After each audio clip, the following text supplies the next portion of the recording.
Vocês sabiam que o termo correto tecnicamente não é Inconfidência Mineira e que não foi um movimento que defendeu exatamente a independência do Brasil?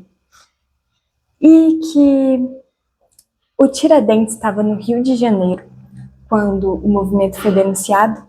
Bem, eu vou falar sobre isso e muitas outras coisas nesse vídeo.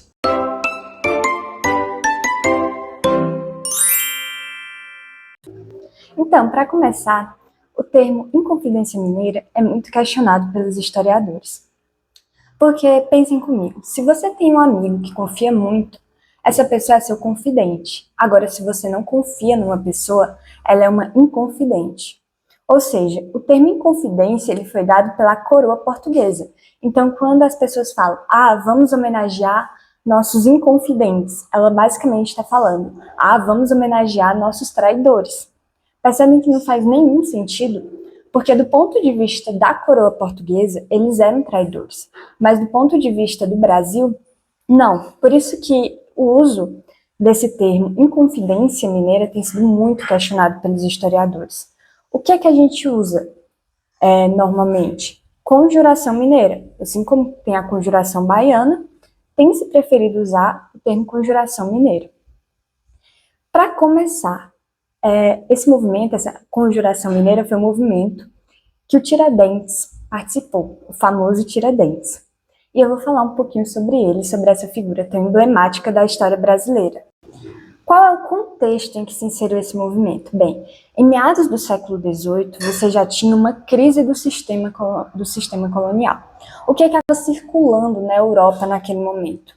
O século XVIII ele é chamado de século das revoluções. Você tem uma revolução econômica, que é a Revolução Industrial, tem uma revolução no campo intelectual, que é o Iluminismo, e tem também, por exemplo, a Revolução Francesa. Então, tem muitas coisas acontecendo no século XVIII, além da própria independência dos Estados Unidos. Os filhos da elite, eles iam estudar na Europa. Então, se eles iam estudar na Europa, voltavam para o Brasil, tinham contato com essas correntes de pensamento, tinham contato, por exemplo, com o Iluminismo. Para vocês terem a noção, o Iluminismo era contra todas as bases desse antigo regime. Então, por exemplo, o Iluminismo era contra o mercantilismo, era contra essa questão da própria escravidão. Ou seja, essa elite ela voltava com essas ideias iluministas. A Inconfidência Mineira foi um pouco diferente, porque ela não defendia esse fim da escravidão, né? Mas o Brasil ele estava vivendo uma alta cobrança de impostos. Por quê? A produção aurífera ela já estava caindo. A coroa ela intensificava os impostos para conseguir obter mais lucro. E em maio de 1789, se vocês lembrarem, vai ser instituída a derrama, que é uma cobrança violenta de impostos. A derrama seriam cobrados impostos de 11 anos de atraso. Ou seja, era uma cobrança absurda. Ela vem da Europa, vem influenciada pelas ideias iluministas, influência da independência dos Estados Unidos, ela vê tudo isso acontecendo e ela pensa em reagir. Outra coisa que influenciou muito o movimento. O Dom José I, ele tinha uma filha, Dona Maria I. Quando ele morre, pelo fato dele ser um rei heróico para Portugal, deixam a filha dele assumir. Para vocês terem noção de como a Dona Maria I era uma pessoa assim, boazinha, ela deixou o próprio filho morrer. Já havia vacina para varíola, mas ela era muito religiosa. E ela não deixou vacinarem o filho, porque ela disse que se fosse para ele viver, Deus iria querer que ele vivesse. Então ela não deixou vacinar o filho. Então o filho, que era o primogênito, morreu de varíola. E ela era chamada assim de Maria a Louca, e também de Maria a Pia, por conta dessa intensa religiosidade dela. Em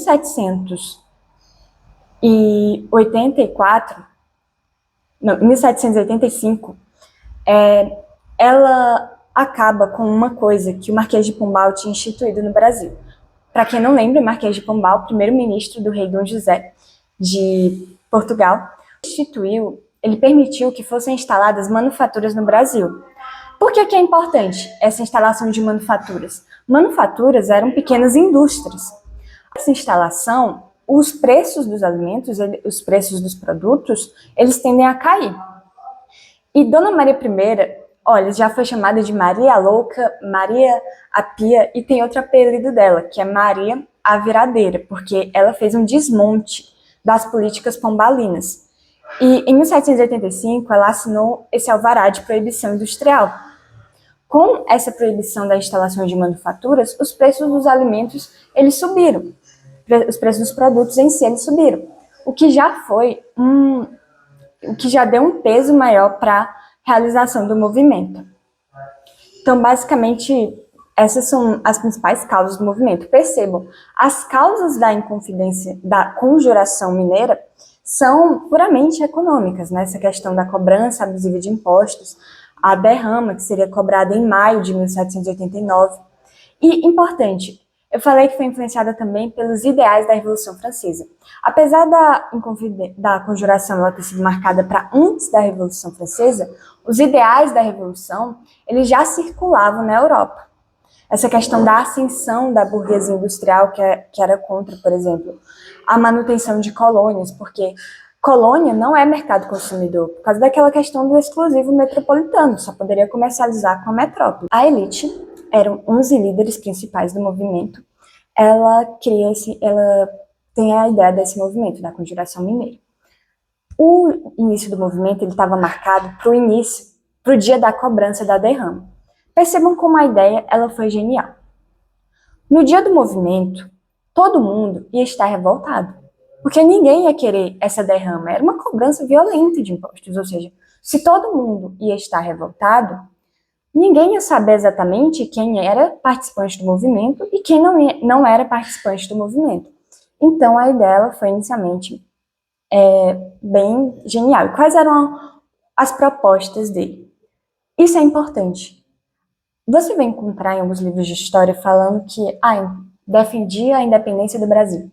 Naquela época, ainda não havia esse sentimento de ser brasileiro. Então, esses revoltosos, eles não defendiam a independência do Brasil. Havia o que os historiadores chamam de nacionalismo regional. O que é que eles defendiam? Eles defendiam a independência da região das minas, da região mineradora. Então, por exemplo, seria proclamada uma república na região das minas, a capital seria São João del Rei. Eles defendiam também a industrialização e a criação de universidades, o livre comércio, e importante, não previam o fim da escravidão. É um movimento de elite, então ele não vai prever o fim da escravidão.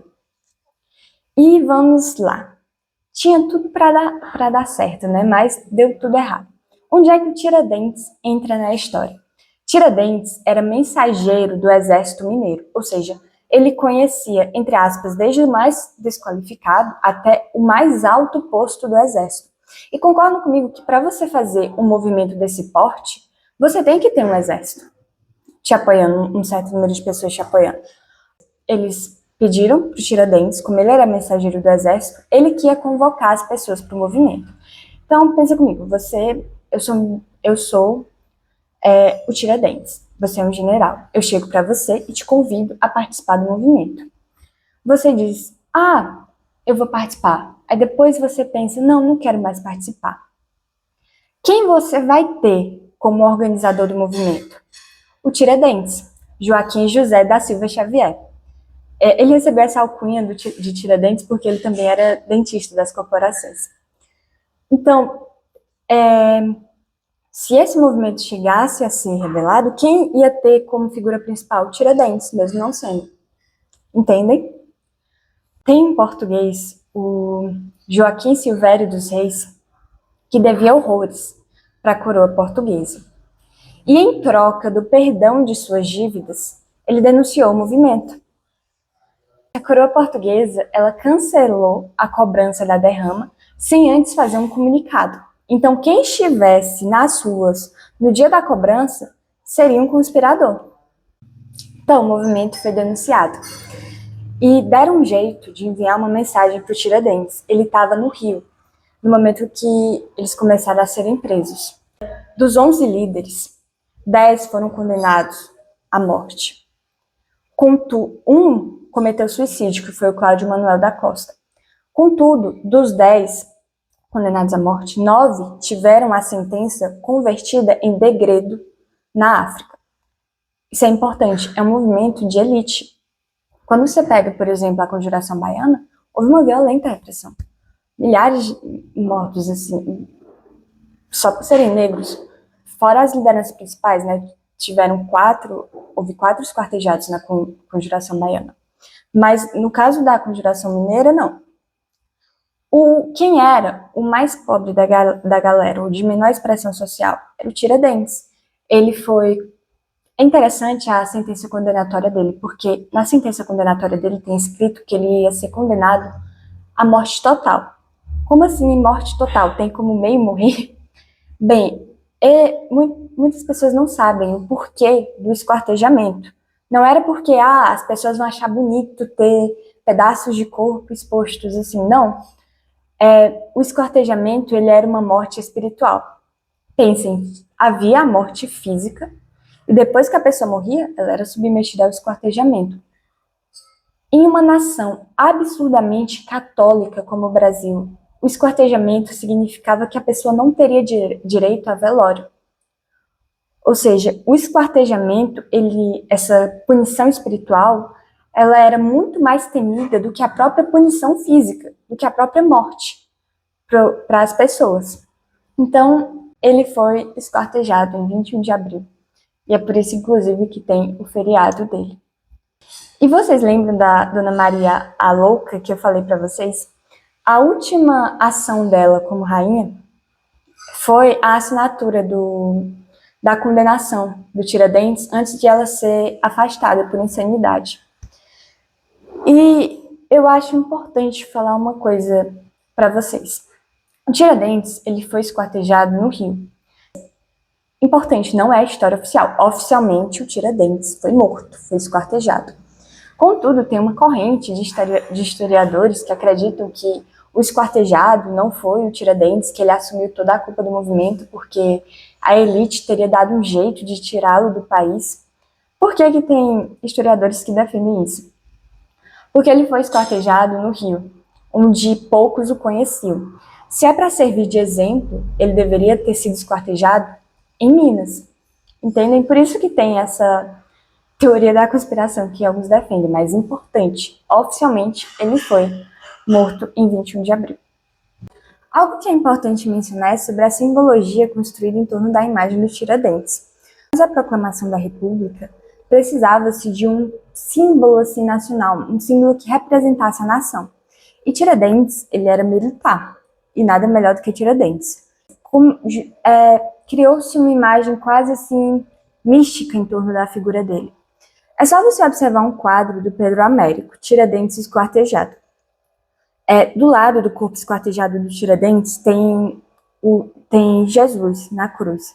E se você observar, a imagem de Jesus é muito semelhante à imagem dos Tiradentes.